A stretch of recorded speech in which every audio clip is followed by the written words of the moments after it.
Hey folks, so moving on to the next section in planning your research. So we're going to be talking about sampling. So there's different types of sampling. Generally, we have probability versus non-probability sampling. In probability sampling, we have simple random sampling, systematic sampling, stratified random sampling, and cluster sampling. And then in non-probability sampling, which most social science research uses, we have convenience sampling, quota sampling, purposive or judgmental sampling, and chain referral sampling. So let's talk about simple random sampling. So this is when a specific population is identified. So for example, breast cancer survivors. Each person in that sample would have an equal chance of being selected to participate. This kind of method of sampling is challenging for social science researchers because we would have to access essentially all of the breast cancer survivors in order to employ random sampling so that each person has an equal chance of being selected. And just to note, there's no guarantee, even if someone is successful doing this method, that that sample would be representative of the population. It's possible that a researcher could just have bad luck with their sample. Then we have systematic sampling. So this involves creating a random list of participants, such as using a database, for example, and then picking a participant at a regular interval. So for example, picking every 10th person that's on that list. This seems to be fairly equivalent to simple random sampling, although there's some criticisms. The text talks about that there's some research indicating that it is as unbiased as simple random sampling. Then we have stratified random sampling.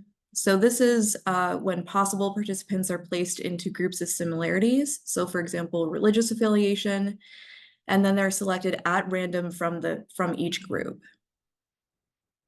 Cluster sampling is when there's clusters of people who are selected at random.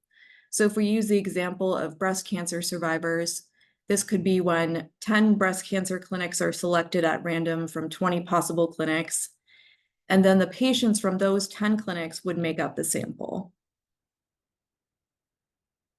So now we're moving into non-probability sampling. So convenience sampling. So this is using essentially whatever participants are readily available and accessible.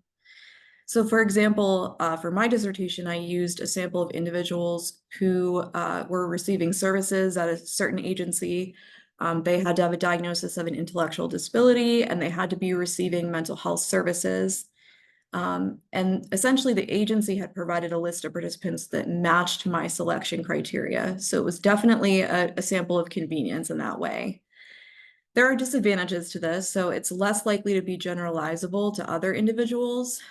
So in my dissertation, I talked about that one of the limitations was that the findings from the research were not necessarily applicable to people from different states with intellectual disability getting mental health services. Then we have quota sampling. So this uses a convenience sample that is then broken into groups based on similarities. So it's similar to stratified sampling, but it uses a convenience sample. And then a specific number of people are selected from that group. So if we use an example, 7th grade students from Dent Middle School, we could use that population, separate them into groups based on their parents' education levels, and then we could select 20 students from each of those groups. This is also not necessarily generalizable. So the findings from this study would be unlikely to generalize to other 7th grade students because we're using a convenience sample. In purposive or judgmental sampling, we look at a group of people with a shared special characteristic. So the text talks about experts in a particular field. So for example, a researcher could attempt to recruit as many individuals who conduct sexually violent predator evaluations and make up their sample that way. In chain referral sampling, a research participant from a certain population is selected, and then they're asked to refer others from the population that they come from. So if we use the example of psychologists who conduct sexually violent predator evaluations. An email could go out to one of those evaluators, and then they could disseminate the research invitation to some of their colleagues from the office or people that they know in the field practicing in other states.